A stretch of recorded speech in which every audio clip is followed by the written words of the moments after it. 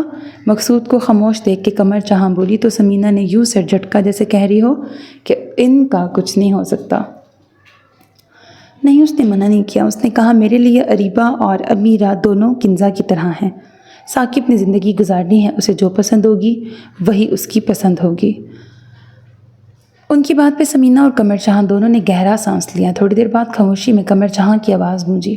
مقصود، میری ایک بات لکھ کے رکھ لے، میں یہ بال دھوپ میں سفید نہیں کیے۔ میرا تجربہ کہتا ہے تیری بیوی کے دماغ میں ضرور کوئی کھچڑی پک رہی ہے، کوئی چال چلنے والی ہے، وہ گھنی میسنی، اور اس میں تمہارا بیٹا بھی شامل ہے۔ اور یہ جو خاص طور پہ باہر کی یونیورسٹی چھوڑ کر لاہور پڑھنے گیا ہے نا، یہ اسی چال کا کوئی حصہ ہے۔ ایک ہی گھر میں سب رہتے تھے، تمہاری بیوی کو خدشہ ہوگا کہیں ثاقب اریبہ یا امیرہ کو پسند نہ کر لے، اس لیے اسے دور بھیج دیا، اور اب وہ یہاں آ ہی نہیں رہا۔ مجھے تو لگتا ہے کہیں وہاں کوئی لڑکی کا چکر تو نہیں، اور کیا پتہ اس نے وہاں شادی کر رکھی ہو۔ قمر جہاں کی بات سن کے سمینہ نے بے ساختہ اپنا ماتھا پیٹا، جبکہ مقصود صاحب نے بے ساختہ لاہور پڑا۔ بی بی جان، آپ سارا دن بیٹھ کے یہی سوچتی رہتی ہیں۔ بھائی کا پریشان چہرہ دیکھ کے سمینہ نے ناراضگی سے اپنی ماں کو دیکھا، لیکن وہ قمر جہاں ہی کیا جن پہ کسی بات کا اثر ہو جائے۔ میری مان، مقصود خود ایک بار جا کے چکر لگا کر آ، پتہ تو کر وہاں چل کے رہا ہے، اور اگر سچ معلوم کرنا ہے تو بیوی اور بیٹے کو بتائے بغیر جانا۔ ماں کے کہنے پہ مقصود صاحب کتنی دیر تک ماتھے پہ سوچ کے لکیریں سجائے وہیں بیٹھے رہے۔ 3 ہفتوں سے زیادہ ہوئے تھے اسے لاہور آئے ہوئے، لیکن وہ ہنوز اپنے مقصد کو حاصل کرنے میں ناکام تھا۔ جبکہ حویلی اور فیکٹری سے فون پہ فون آ رہے تھے۔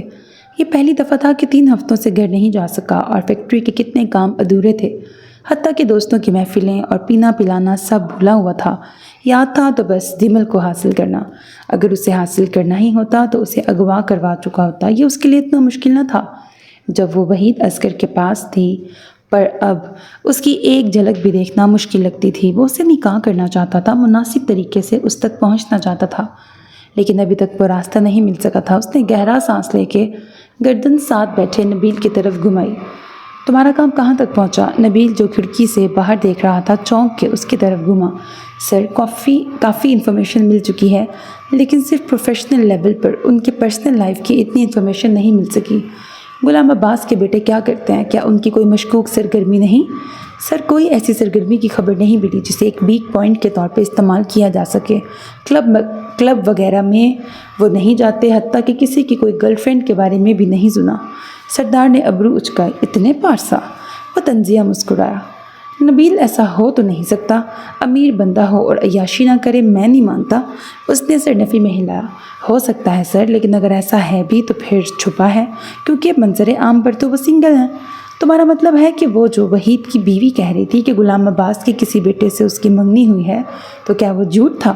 مجھے تو جھوٹ ہی لگ رہا ہے سر، کیونکہ جہاں تک مجھے پتہ چلا ہے غلام عباس کے دونوں بیٹے کہیں انگیجڈ نہیں۔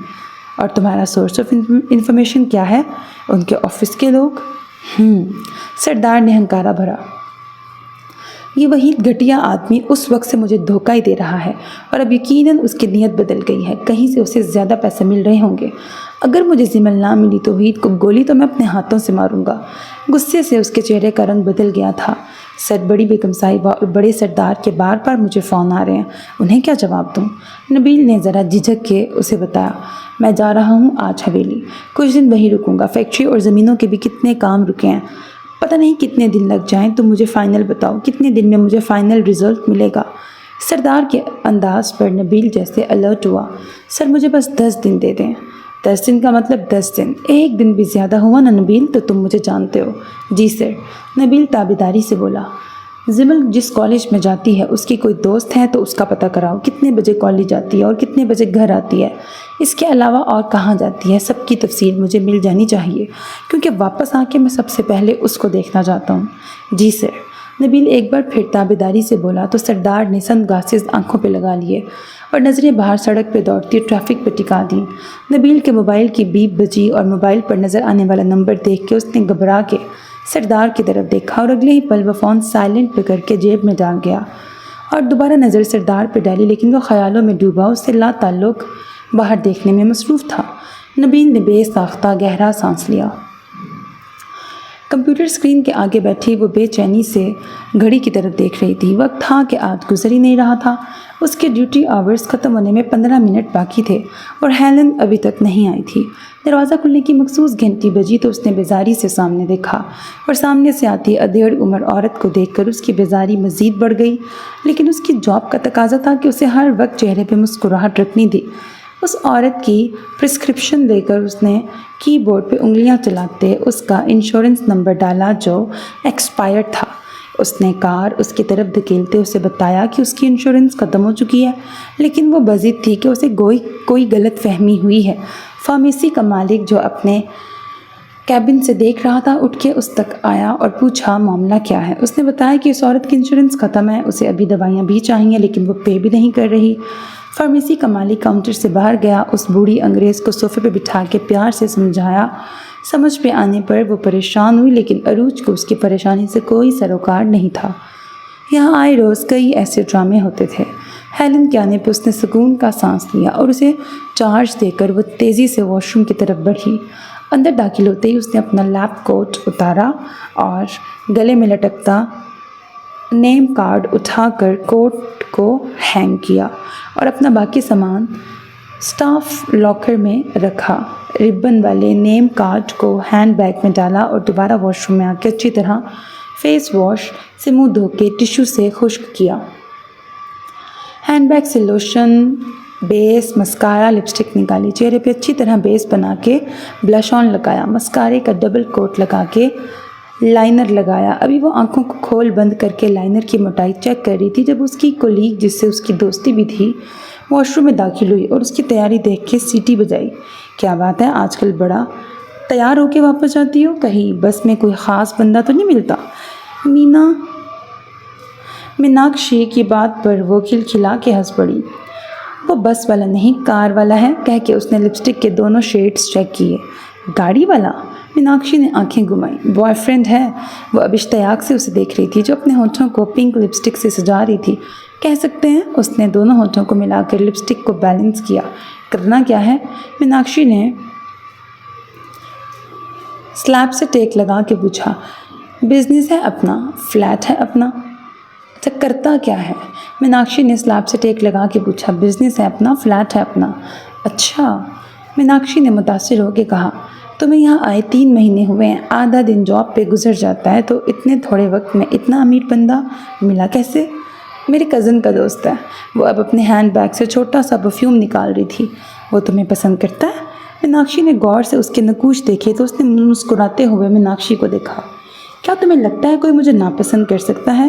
وہ اترا کے بولی تو اب کی بار اس کی خود پسندی پہ میناکشی نے صرف مسکرانے پر اکتفا کیا۔ اس کا مطلب ہے وہ سیریس ہے تمہارے بارے میں؟ ابھی تو بس چند ملاقاتیں ہوئی ہیں، 1 ماہ پہلے تو ملی ہوں اس سے، اور وہ ملاقاتیں بس فارمل سی تھیں، پر میں ان ملاقاتوں کو خاص بنانا چاہتی ہوں۔ کہتے ہوئے عروج نے اپنے پونی میں قید بالوں کو کھول دیا تھا۔ دھیان سے دوستی کرنا یہاں وفاداری قسمت سے ملتی ہے، قدم قدم پہ دھوکہ ہے، آزاد ماحول ہے، دوستی کے نام پر یہاں ہر حد پار ہو جاتی ہے۔ ایک دوسرے کو استعمال کیا، دل بھر گیا تو کسی اور کی تلاش میں نکل پڑے۔ میناکشی کی نصیحت پر وہ ایسے مسکرائی جیسے کوئی بچکانہ بات پہ مسکراتا ہے۔ میں کون سا اس کے عشق میں گرفتار ہو گئی ہوں اور اس کے ساتھ گھر بسانا چاہتی ہوں، یہ صرف دوستی ہے بس۔ اس کی موبائل پہ میسج کی ٹون بجی تو اس نے مسکرا کے موبائل دیکھا اور میسج ٹائپ کر کے موبائل بیگ میں ڈالا۔ خود کا تنقیدی جائزہ لے کے دوبارہ میناکشی کو دیکھا۔ وہ مجھے لینے آیا ہے، آج ہمارا ڈنر کے بعد مووی کا پلان ہے، چلو میں بھی دیکھوں تم نے کسے پسند کیا ہے۔ میناکشی اشتیاق سے اس کے ساتھ چلتی ہوئی بولی۔ شیشے کے دروازے سے سامنے کا منظر صاف نظر آ رہا تھا، جہاں سڑک پار اپنی گاڑی سے ٹیک لگائے ایک دراز قد ہینڈسم لڑکا کھڑا تھا۔